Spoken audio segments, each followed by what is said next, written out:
Hiya, sexy biscuits, and welcome into Encased. This is a brand new sci-fi post-apocalyptic RPG. Imagine an alternate timeline 1970s Fallout game, and that's basically what you've got here. But today we're going to play from the very beginning, and I'm going to see what this game is like, because yes, this is the first time I'm playing it. So without further ado, let's begin a new game. 1971. We woke up in a different world, where the Cold War ended along with the Vietnam carnage. All because of the Dome. The Dome. A territory full of anomalous artifacts, phenomena, and organisms. We still don't know what it is. An alien city?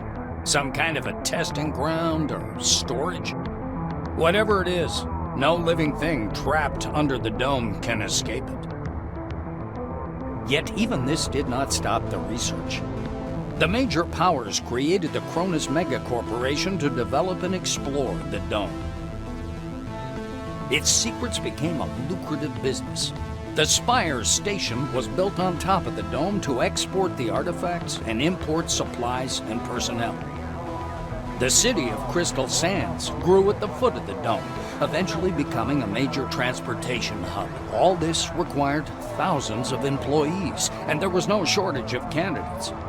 Romantics, pragmatists, and adventurers of all trades swarmed recruiting centers around the globe, seeking jobs at Cronus. You were one of those people. In 1976, your application was approved, and you went under the Dome towards the future. Whether a good one or a bad one, only time will tell. Okay, so here we have a character creator. You can go through a couple of different presets. So there seem to be about 10 in here. Let's edit character, and can I change anything else? Could I change the name? I can! Okay, perfect. So I'm going to call her Lexi Dawson. I'll use my real age, 30. Genders, we have female, male, and other. Oh! Brilliant. Okay, that's cool. Right, body type, that's nice. Okay, I like a game with options, and that's bloody awesome. Head type, we can have a load of different ones there. You can also have different skin types and skin tones, which is pretty damn cool. We've got different hairs. Oh, I like this. This is really nice. Probably going to go for that, and then I'm going to make my hair color a bit darker. There you go. You could also pick the different character profile picture you have, so that's pretty awesome. So what we do have is different factions that you can join. So there's Silver Wing, Blue Wing, White Wing, Orange Wing, Black Wings, and that's it. But they all have different attributes. So Silver Wing is all about charisma, influence and that kind of thing. Black Wing's all about strength and muscle, fortitude and things like that. I'm probably going to go for charisma. I do like charisma, so I'm going to go for Silver Wing here, and we're going to skip through. Right, so we actually do have some special points we can put in, like in Fallout. Awesome. Let's put some more points into deafness, I think. Also brains would be pretty useful to have. I'm going to bring down psyche to there, and I'm going to put some more into brains and turn down guts and put some more into brains. So I'm relatively smart. We have different attributes. Okay, so you've got applied, and you've also got combat. So light weapons, that's cool. Could I do hand-to-hand as well? That'd be nice. And this is like different skills, so influence. Let's put a point into influence. Oh, this is going to be great. I'm really looking forward to this. Yeah, I already like this special system a lot. Okay, so I've gone through and, yeah, there's my character. So I am looking okay. Okay, compared to muscle. Oh, muscle's not good. Also, dexterity and reaction time's pretty freaking awful. But, without further ado, let's begin. The Orange is dressed in a new jumpsuit. The shiny badge on his chest reads, Quentin Bisley, Laborer. Oh, this is like Divinity Original Sin 2, or there's that other game that came out recently that had descriptions for everything. I love that. He's side-eyeing the screen skeptically. Despite his tired, grim expression, his gaze is open and friendly. However, the general impression is unmistakable. There's something frightening about Bisley. What are those bracelets on your wrist? Quentin raises his hands to examine the devices. They call them humane handcuffs. How about that? Truth is, there ain't nothing humane about them. They zap you real hard the moment you get your hands on a gun. But they sure look nice. Bisley lowers his hands again and smirks. How did you end up in prison? The orange's face stretches into a broad smile, baring his dentures to the world. Like everyone, duh. In a black car, under guard. Okay. There's other guys, too. The ones who go through the front door. He nods at the black-winged woman beside him. Her nose wrinkles in displeasure, but she says nothing. I really like this. So it is all voice acted then. I'm wondering if only parts are voice acted, because I know some games do that. I love games like this with full voice acting because I feel it immerses you a bit more. A tall woman is watching an ad playing on the monitor, arms crossed. The polished to a shine badge on her black overalls reads, Elsa Olafson, Security Service. She glances at you and offers her hand in a businesslike manner. Greetings. Please take all necessary precautions. By that I mean, don't turn your back on him. Elsa nods at the orange. There's no need to keep the orange handcuffed, is there? Elsa's eyes spark angrily. Are you saying you will take full responsibility for the possible consequences of that order? Was that a nod?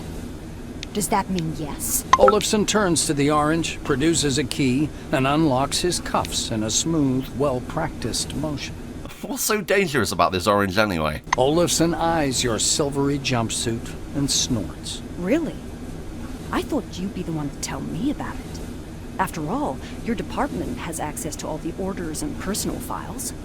Her gaze shifts to the silver standing opposite and then back to you before she turns indignantly to the window. So yeah, you do have your perks come into play throughout conversations, which is bloody brilliant.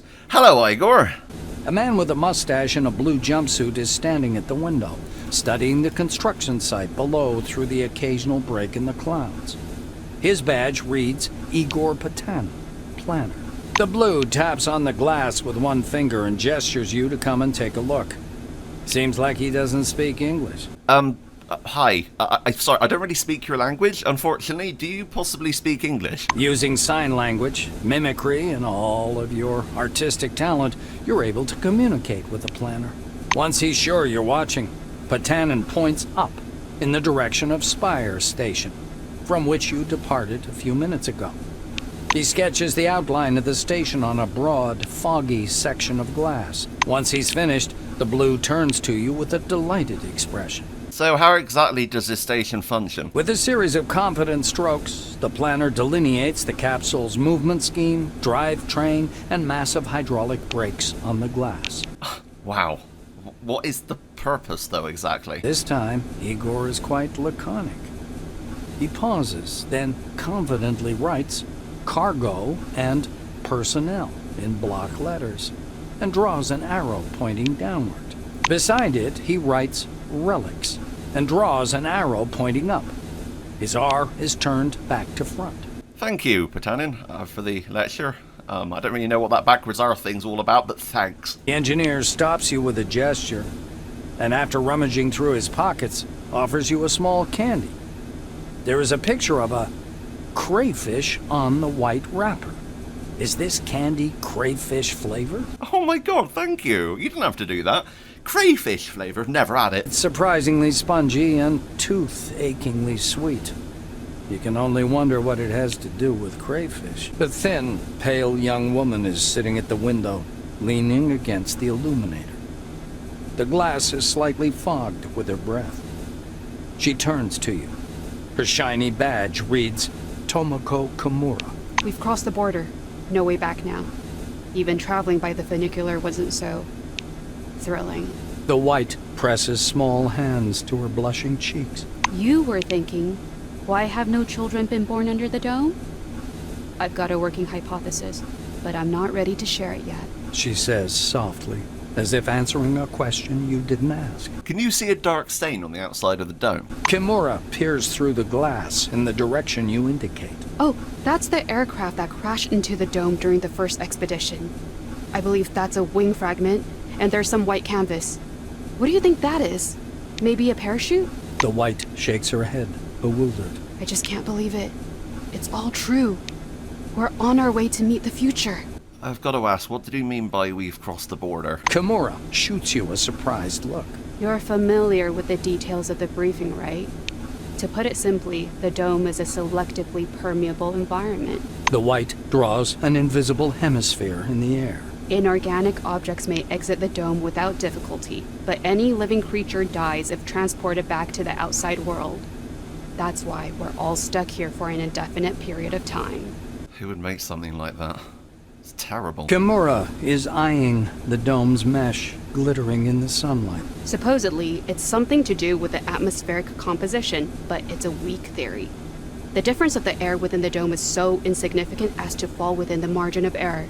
Or to put it more simply, there is no difference. She shoots a quick glance at the silver and lowers her voice. I heard a rumor, or a conspiracy theory, that we can leave the dome at any time. We've simply been told we can't. If you ever decide to test this hypothesis, don't forget to leave me something in your will. Wow. Sure, yeah, I can't wait to do that. Oh, bloody hell. Hello, Monty. A guy wearing thick spectacles thrusts out a sweaty hand. Monty James, Silverwing. He glances down at your badge. Ah, it's you. I found your file extremely interesting, and your CV, wonderful. Inspiring, really. When I had the opportunity to look over the files of my future colleagues, I couldn't resist. I don't want to sound boastful, but silver level clearance has its advantages. Monty winks. Well, seeing as I'm Silverwing, I really wouldn't mind reviewing some of the other employees' files, if that's okay. James spreads his arms regretfully. You misunderstood. I don't carry the physical copies with me, but I did get a chance to familiarize myself with them. Ask away. Well, the orange guy with the handcuffs that I've just taken off, I just wondered if there was anything to be worrying about there. This is, Monty adjusts his glasses and peers closely at the orange's badge. Quentin Bisley. Grand Theft Auto 3 times and 1 B&E. He was about to go down for 12 years, so he filed for the Clean Slate program. And look at that. They accepted him right away. The silver shakes his head in disapproval and perplexity. What about you, Monty? Sorry, classified. Monty laughs. He's plainly flattered by your question. Harvard. Then I worked in the economics department at Supercolor. They produced a special television model for commuter buses. Did you know that? That was my research. What else? Well, I like sports. Water aerobics is a sport, isn't it? I don't smoke and never eat after 6 p.m. Just saying, these kinds of things aren't in the file. So saying, Monty abruptly falls silent. Well, thank you, Monty, for that. Okay, let's go through the door, I guess. You watch as the ground slowly approaches. It looks brown-black through the tinted glass and smoky blue at the horizon. It almost seems like the clouds are pulling apart there. Just as you're about to move away from the window, you notice a whirlwind beginning to form above the ochre plain. The gathering storm drifts unhurriedly above the desert, a crown of green lightning flashing at its core. Clearly no ordinary weather phenomenon. It must be one of those anomalies. You freeze by the window, unable to avert your gaze. Okay, we are out. Okay, so controls seem to be WSD. Oh, you can use the middle mouse button by holding it down to zoom in and also spin the camera. I like that. Awesome. Right, let's go and talk to Ludovico, I guess. Come here. Come on now, or you'll miss everything. A cheerful man in a white lab coat grabs you by the sleeve. A badge reading Ludovico Nuzzi, scientific analyst, export department, dangles loosely on his clean uniform, which still smells pungently of washing powder.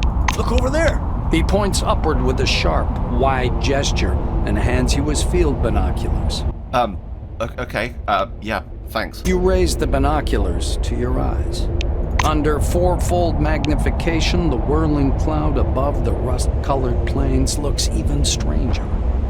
Its core glows with flickering green light and flashes rhythmically, and that rhythm seems to form a complicated pattern.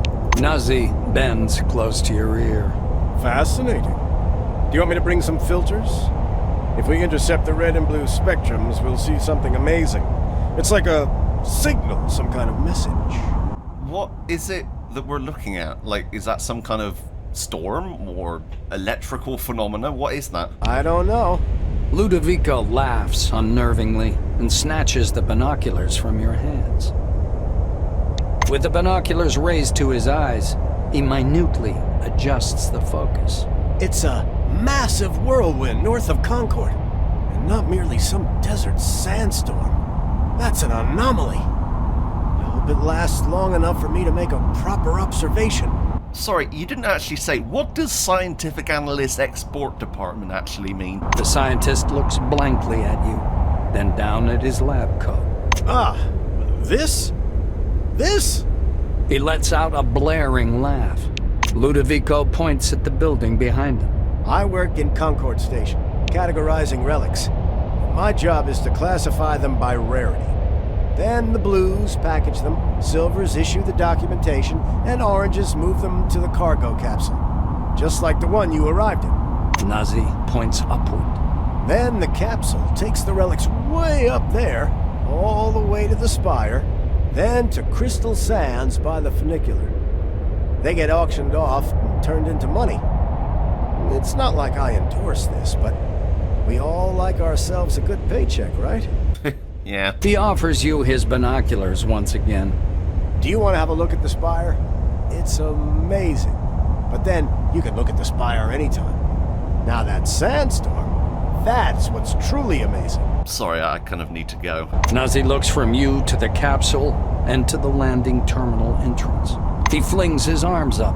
Oh, mi scusi. Excuse me, I'm so sorry. You'd better get going or you'll be late for check-in. Your colleagues are already inside, and the storm is growing stronger. Yeah, the storm is growing stronger.